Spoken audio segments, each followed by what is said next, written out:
Hello students, I am doctor Neelam Sharma. Welcome to my channel Vidya Shiksha institute. और जैसे कि students हम पिछली कई सीरीज से कई वीडियो से पीवाईक्यू करते हैं और साथ में साथ कोई कॉन्सेप्ट और जो है टॉपिक लेते हैं जो उसमें डिफ़िकल्ट है। पीवाईक्यू में जो डिफ़िकल्ट होते हैं उनको हम अंडरस्टैंड करते हैं, है ना, समझते हैं और समझाते हैं।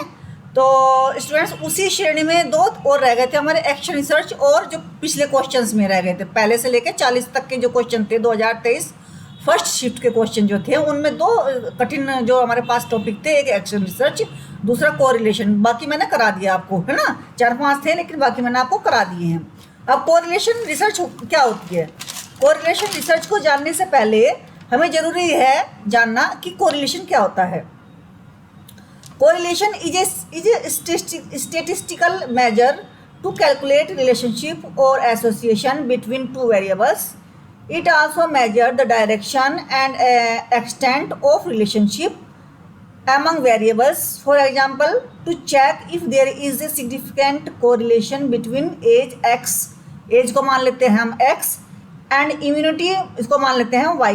We need to check if the change in value if one variable and यानी कि वन वेरिएबल एक्स एज जो जिसको हमने एक्स नाम दिया है एज को, है ना, इसकी वैल्यू है अगर कम चेंज हो जाता है and brings A change in the value of other variable, इसकी वैल्यू में चेंज क्या दूसरी जो वेरिएबल है उसमें चेंज लाता है, ये हमें देखना होता है। इसमें ये कई तरह का होता है स्टूडेंट्स, निगेटिव, पॉजिटिव, नन, बिल्कुल नो रिलेशनशिप, इस तरह से होते हैं, है ना। Correlation can also exist if the change of both in the same direction, positive correlation or in the opposite direction or a negative direction. कि पॉजिटिव कोरिलेशन कैसा है? इन द अपोजिटिव डायरेक्शन, और अपोजिट डायरेक्शन को क्या कहेंगे हम? Negative correlation कहेंगे। अब कोरिलेशन के जो है कोरिलेशन, निगेटिव कोरिलेशन और पॉजिटिव कोरिलेशन क्या होते हैं, इनका वो टाइप्स देख लेते हैं हम। Types of correlation. Positive correlation जब वैल्यू इंक्रीज एंड डिक्रीज एक ही डायरेक्शन में होती है। जब वैल्यू इंक्रीज और डिक्रीज एक ही डायरेक्शन में होती है, यानी कि दो जो है हमारे एरो होंगे, दोनों के ऊपर ऐसे निशान होगा, एक ही डायरेक्शन में होंगे, तो होगा पॉजिटिव कोरिलेशन। और इसका उदाहरण हम देखते हैं, पॉजिटिव कोरिलेशन का उदाहरण देखते हैं हम यहाँ से। जैसे कि जब दो चर एक ही दिशा में बढ़ते या घटते हैं, उदाहरण के लिए किसी वस्तु की कीमत बढ़ती है तो उसकी मांग भी बढ़ सकती है ना। या यदि किसी व्यक्ति का पढ़ाई का समय बढ़ता है तो उसकी परीक्षा में अंक भी बढ़ सकते हैं, है ना। तो 0 से फर्स्ट तक 1 के बीच में मान से दर्शाया है जहां एक पूर्ण सकारात्मक सहसंबंध को दर्शाता है, तो इसे कहते हैं हम पॉजिटिव कोरिलेशन। और दूसरा आ गया हमारा निगेटिव कोरिलेशन। निगेटिव कोरिलेशन कौन सा है? When the value of the two variables move in the opposite direction so that, एक इधर को बढ़ रहा है दूसरा नीचे की तरफ बढ़ रहा है, सो दैट एन इंक्रीज और डिक्रीज, एक ही चर की मूल्य में घटोतरी होती है। एक मूल्य में घटता है तो दूसरा भी क्या होता है ना, two direction move in opposite direction so that, एक घटता है और एक बढ़ता है। तो फिर एक ही चर मूल्य में घटता है और बढ़ोतरी होती है, तो उसे क्या कहते हैं हम? निगेटिव क्या कहते हैं? कोरिलेशन कहते हैं। क्योंकि कोरिलेशन तो हो रहा दोनों में, लेकिन एक ऊपर जा रहा है एक नीचे जा रहा है, तो एक निगेटिव हो गया, है ना। अब जो है इसका एक उदाहरण भी देख लेते हैं निगेटिव कोरिलेशन का। निगेटिव कोरिलेशन का उदाहरण देखेंगे हम स्टूडेंट्स, जैसे कि दो दो चर होते हैं विपरीत दिशाओं में बढ़ते घटते हैं, तो निगेटिव कोरिलेशन होता है। जैसे कि यदि किसी वस्तु की कीमत बढ़ती है तो उसकी मांग कम हो जाती है, और यदि किसी व्यक्ति का वजन बढ़ता है तो स्वास्थ्य स्थिति खराब हो जाती है। तो गणितीय रूप से नकारात्मक सहसंबंध को -1 से 0 के बीच के मान को दर्शाया जाता है गणितीय रूप से, जहाँ -1 पूर्ण नकारात्मकता को दर्शाता है। अब आ जाती है बात नो कोरिलेशन। अब शून्य सहसंबंध क्या है? जैसे कि शून्य सहसंबंध होता है जैसे इनकम और मोटिवेशन, इनका आपस में कोई संबंध नहीं, इनकम का मोटिवेशन से कोई संबंध नहीं है। या फिर किसी व्यक्ति के जैसे जूते के आकार और बुद्धि के बीच में क्या कोई संबंध है? नहीं है, कोई भी संबंध नहीं है। बुद्धि के उसमें और जो है पढ़ने से तो हो सकता है बुद्धि का विकास थोड़ा सा मतलब कर ले, लेकिन जूते के आकार और बुद्धि के बीच कोई संबंध नहीं हो सकता। गणितीय रूप से शून्य से संबंध को जीरो से दर्शाया जाता है। ये तो हो गए इसके प्रकार। अब इसमें एक शब्द और आता है स्टूडेंट्स, वो है, अब ये कोरिलेशन के बाद में तो हमने पढ़ लिया, कोएफिशिएंट कोरिलेशन बताऊंगी इसके बाद में है, और कोरिलेशन रेग्रेशन भी है, वो उसके इस सब के बाद में बताऊंगी मैं धीरे धीरे करके। अब कोरिलेशन रिसर्च क्या होता है, अब हमने कोरिलेशन जान लिया तो रिसर्च को जान लेते हैं। देखो क्या कहते हैं इसको, दो चरों के बीच संबंध की दिशा सकारात्मक और नकारात्मक सहसंबंध, नया खोजना, ताकत का माप, यानी कि संबंधों में कुछ नया खोजना, इसको बोलते हैं कोरिलेशन रिसर्च। ये पॉजिटिव भी हो सकती है, ये मैंने बता ही दिया, पॉजिटिव भी हो सकती है, निगेटिव होती है, जीरो भी हो सकती है ना, स्ट्रॉन्ग भी हो सकती है, वीक भी हो सकती है, परफेक्ट भी हो सकती है। अब कोरिलेशन रिसर्च क्या है, correlation research is a type of non experimental research that examines the statistical relationship between two और मोर वेरिएबल्स, है ना, एग्जामिन क्या करती है, statistical relationship. It aims to determine if a relation exists and the nature of that relationship, positive, negative, no correlation, without manipulating or controlling any the variables, बिना manipulate, क्योंकि experimental नहीं है तो मैनिपुलेशन भी नहीं है। अब कैरेक्टरिस्टिक्स ऑफ कोरिलेशन क्या है, ये नॉन एक्सपेरिमेंटल है, मैंने अभी बताया। Researcher observe and measure nature occurring variables without intervention, without treatment और मैनिपुलेशन, के जो नेचुरल जो अकरिंग है उसी के आधार पर वेरिएबल्स को मेजर करते हैं जो नेचुरल हैं। फोकस ऑन रिलेशनशिप को पर फोकस करते हैं, जैसे कि पैटर्न को फोकस करते हैं। पैटर्न कैसा है कि जैसे कि निगेटिव, पॉजिटिव, जीरो, है ना, स्ट्रॉन्ग, वीक, परफेक्ट, इनको करते हैं, इन पर फोकस है हमारा। स्टैटिस्टिकल एनालिसिस, कोरिलेशन को देखने के लिए स्टैटिस्टिकली मेथड यूज़ किया जाता है, जैसे कि कई सारी वे हैं टेक्निक, कई सारे मेथड हैं, उनको यूज़ किया जाता है। काई स्क्वायर है, ये पैरामेट्रिक, नॉन पैरामेट्रिक, वो कई प्रकार के होते हैं, वो सारे इसमें नहीं अभी हम देखते हैं, अभी देखेंगे। नो पोजिशन में ये केस एंड इफेक्ट का रिलेशनशिप एस्टेब्लिश नहीं करता। इसमें केस एंड इफेक्ट का, क्योंकि एक्सपेरिमेंटल नहीं है तो इसलिए कॉज एंड इफेक्ट का भी रिलेशनशिप एस्टेब्लिश नहीं करता, है ना। तो अब जो है अब क्या करते हैं हम, examine the relationship between hours of, अभी एग्जाम्पल देख लेते हैं दो एक इसके कि कोरिलेशन रिसर्च होती कैसे है। जैसे कि examining the relationship between hours of study and exam scores, कि जैसे जैसे हम घंटे बढ़ाएंगे पढ़ाई में वैसे वैसे हमारा स्कोर्स बढ़ेगा, निश्चित रूप से बढ़ेगा, लेकिन इसको फिर भी हमें क्या करना है, स्टेटिस्टिकली प्रूव करना है। Analysing the correlation between income level and spending habits, कि हमारे इनकम लेवल कितना है और हमारी आदतें कैसी हैं खर्च करने की, क्या उनमें कोई संबंध है, या ऐसा तो नहीं कि हमारी इनकम तो है कम और खर्च करने की ज़्यादा आदत है, कहीं ऐसा तो नहीं है, कहीं ऐसा तो नहीं कि हम खर्च भी इतना ही करते हैं और जो है इनकम भी इतनी करते हैं, ठीक है। अब advantage of correlation research, advantage क्या है, efficiency, it can be easier, quicker and less expensive than experimental research. तो ये तो है इसका, ईजियर है, जल्दी से होने वाली है, कम खर्चीली है, ये उसका हो गया advantage. Ethical consideration, it can be used when experimental manipulation is not ethical और फिजिबल। ये कब यूज की जाती है, जब एक्सपेरिमेंटल मैनिपुलेशन ना तो एथिकल है और ना ही क्या है, फिजिबल है, तब इसको हम यूज करते हैं, है ना। अब है identifying potential relationship, it can highlight potential relationship that can be further investigated with other research method. ये हाईलाइट करता है कि ये रिलेशनशिप है और हम अदर दूसरे रिसर्च मेथड से भी उसको क्या कर सकते हैं, रिलेशनशिप को दर्शा सकते हैं। तो अब आ गई बात डिसएडवांटेजेस की। इसमें क्या है, no correlation, it can not be prove cause and effect relationship. Third, variable problem, a third unmeasured variable could be influencing both variable being studied. जब दो वेरिएबल्स की हम अध्ययन कर रहे हैं तो बीच में कोई भी तीसरा वेरिएबल क्या कर सकता है, डिसएडवांटेज है कि वो डिस्टर्ब कर सकता है। लिमिटेड कंट्रोल, है ना, limited control, the lack of manipulation can make it difficult to isolate the effect of specific variable. Limited control मतलब जब लिमिटेड कंट्रोल हो गया ना कि दोनों एक जैसे हो गए, हमने कंट्रोल तक किसी पर नहीं लगाया, दोनों को स्पेशल छोड़ दिया ना हमने, तो क्या हुआ इसमें, तो डिफिकल्ट हो जाता है टू आइसोलेट, अलग करना the defect of specific variable पर किस पर क्या प्रभाव पड़ रहा है, इसको करना मुश्किल हो जाता है। अब जो है कोफिशिएंट कोरिलेशन क्या होता है, कोफिशिएंट कोरिलेशन क्या होता है, तो कोरिलेशन कोफिशिएंट ये होता है कि between variables is calculated as correlation coefficient first मान के एक, the correlation coefficient is ranged between -1 and +1। ठीक है, अब इसके कुछ हमारे पास एग्जांपल्स भी हैं। कैसे एग्जांपल्स हैं, जैसे एक पार्ट के एक पेज के दो लाइन खींच, एक लाइन खींच लिए, एक पेज के बीच में खींचिए, उसमें लिखिए, एक तरफ लिखिए कोरिलेशन कोएफिशिएंट वैल्यू और दूसरी तरफ लिखिए direction and strength of correlation. यानी कि ये तो वैल्यू है और ये इनकी डायरेक्शन और स्ट्रेंथ है कि क्या ये परफेक्ट है, क्या ये निगेटिव है, क्या ये पॉजिटिव है। ये तो हो गए इनकी क्या डायरेक्शन और कितनी है, अमाउंट में कितनी है, मतलब कितने है ना, संख्याओं में मतलब इनमें कितनी है। जैसे -1 परफेक्टली निगेटिव है ना, -0.8 स्ट्रॉन्गली निगेटिव, -0.5 मॉडरेटिव निगेटिव, -0.2 वीक है ना निगेटिव, ठीक है, वीक निगेटिव,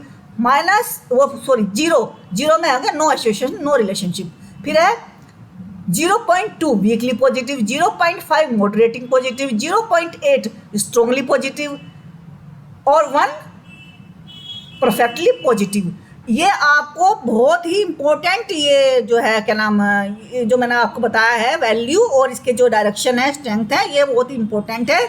इसमें क्वेश्चन में मतलब PYQ में भी आते हैं इस तरह के क्वेश्चन, और जो है आपके एग्जाम में भी इस तरह के क्वेश्चन आते हैं स्टूडेंट्स, तो इनको आप रट लीजिएगा। ठीक है, और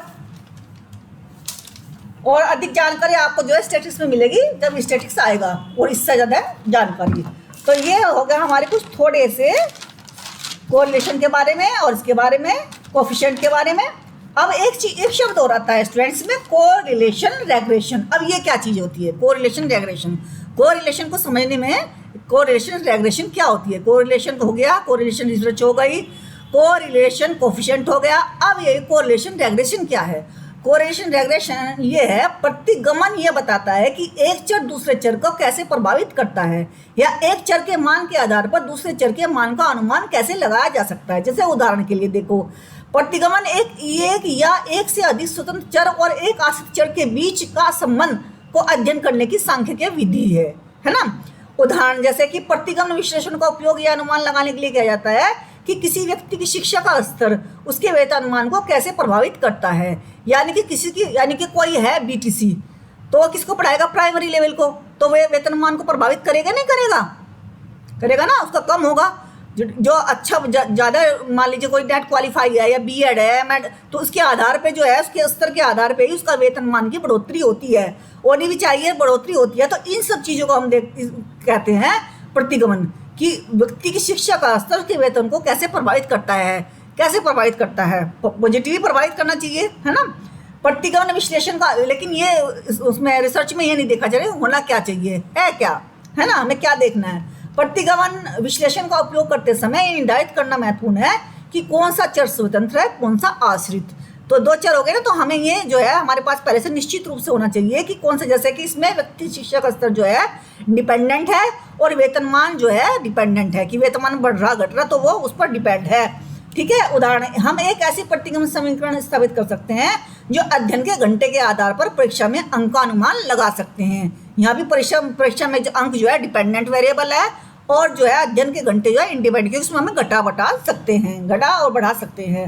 हम यह अनुमान लगा सकते हैं कि प्रत्येक अतिरिक्त घंटे के अध्ययन से छात्रों के अंक 5% बढ़ जाएंगे। ठीक है, और स्टूडेंट्स ये तो हो गया आपका कोरिलेशन रिसर्च के बारे में मैंने बता दिया, कोरिलेशन भी बता दी, कोरिलेशन रिसर्च। इससे अधिक आप पुस्तकों में पढ़ सकते हैं, और जो नई वीडियो में बनाऊंगी इसके ऊपर बहुत ज़्यादा अच्छी खासी लंबी बनाऊंगी वीडियो, उसमें आप देख लेना। और फिलहाल हम ले लेते हैं जो है क्वेश्चंस, PYQ के क्वेश्चन जो हम डेली करते ही हैं।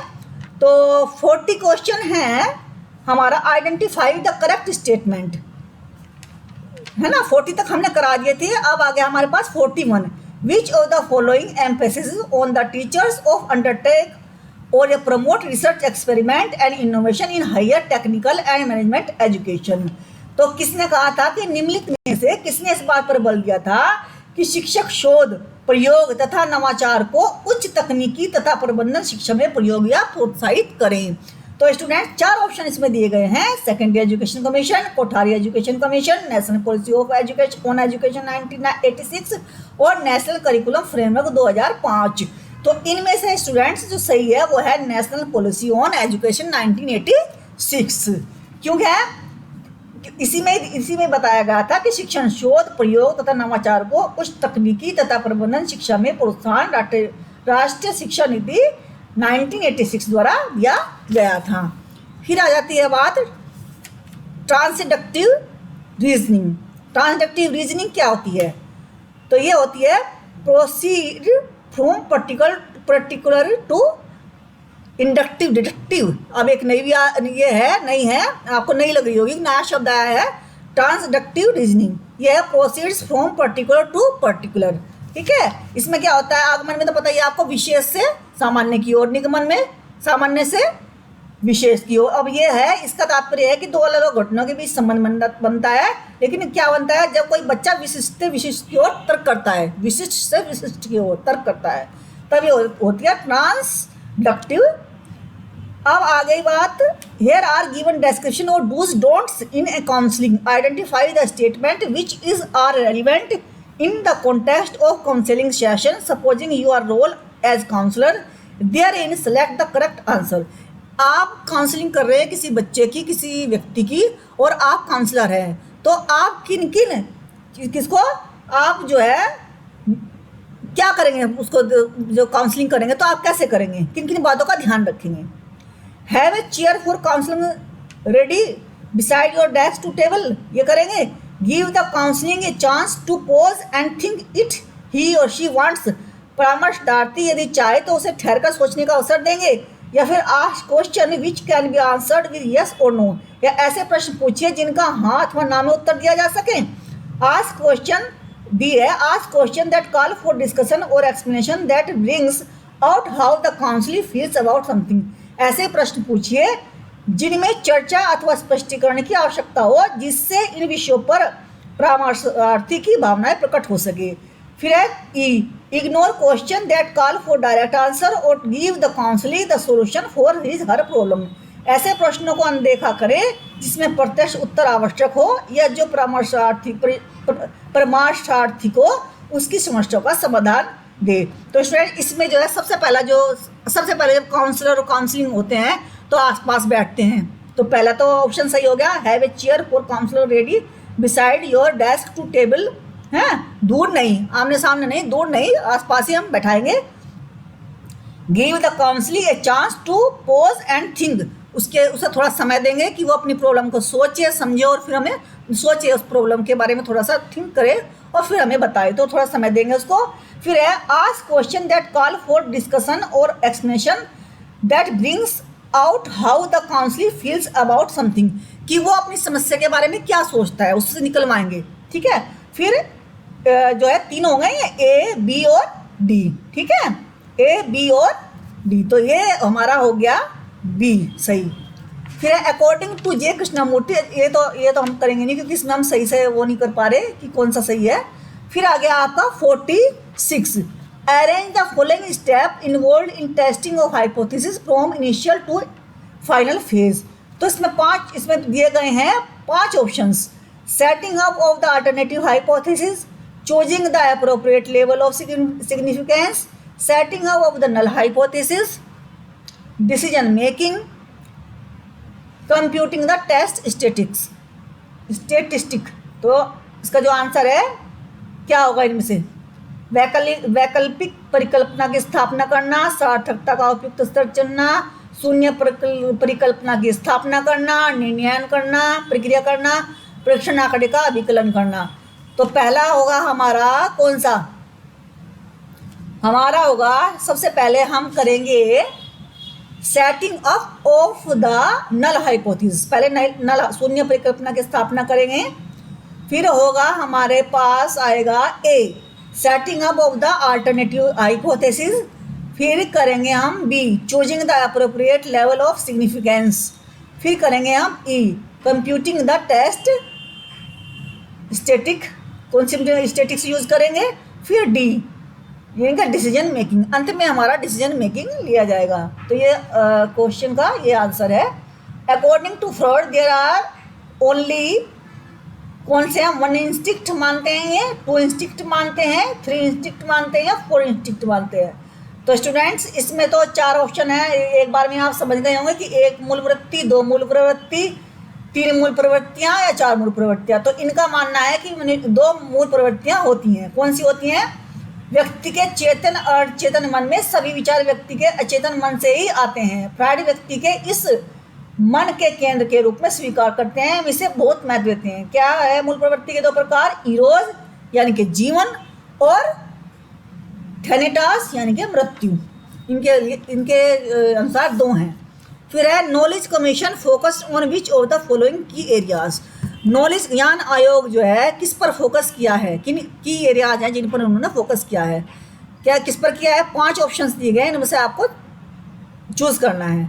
Enhancing access to knowledge, reinvigorating institutions where knowledge, creating a world class environment for creation of knowledge, using technology in social institution, promoting application of knowledge for sustained and inclusive growth. तो पहला है enhancing access to knowledge, बिल्कुल correct. फिर है दूसरा C है creating a world class environment for creating world class, यानी कि ग्लोबल वर्ल्ड क्लास में बहुत अच्छी बहुत अच्छी वर्ल्ड क्लास, कहते हैं ना वर्ल्ड क्लास चीज़ है, world class environment for creation of knowledge. फिर है कौन सा है? फिर है सी क्रिएटिंग ए वर्ल्ड, हो गया ये, इनहेंसिंग हो गया।